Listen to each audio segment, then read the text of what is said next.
Matagumpay ang paglulunsad ng bagong Pilipinas Serbisyo Fair sa ilang bahagi ng bansa. Maraming kababayan ang inabangan at tumangkilik sa naturang caravan na may hatid na serbisyo mula sa iba't ibang ahensya ng gobyerno. Narito po ang report.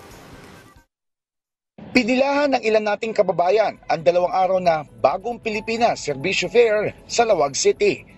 Tampok dyan ang diskwento caravan ng Department of Trade and Industry kung saan nasa 5 hanggang 10 piso ang kanilang natipid sa mga produktong itinitinda rito. Ibinida rin sa bagong Pilipinas Serbisyo Fair ang mga produktong gawang Ilocos gaya ng inabel at binakol.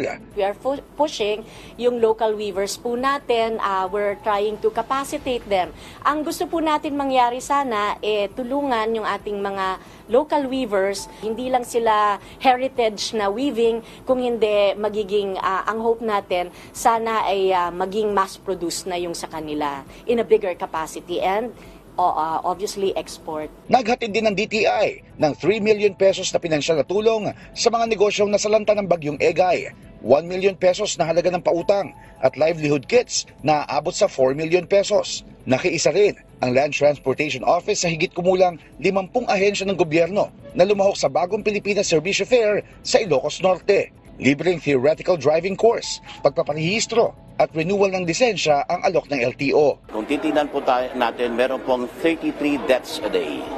So with these services po na binibigay ngayon ng LTO, malamang po ay siguro po malelesen po yung mga pangyayari sa kakalsadahan natin. Kailangan lang po may bigay po natin yung tamang aral sa mga kumukuha ng lisensya. Sa pangalawa at huling araw ng Serbisyo Fair naman sa Moncayo, Davao de Oro, naging highlight din ang pagbibigay ng ayuda sa libo-libong residente kasama ang mga magsasaka. Ito'y sa ilalim ng Assistance to Individuals in Crisis Situation o AICS ng Department of Social Welfare and Development. Bukod sa pera, nakatanggap din ang ilan ng pang-abono para sa kanilang munting sakahan.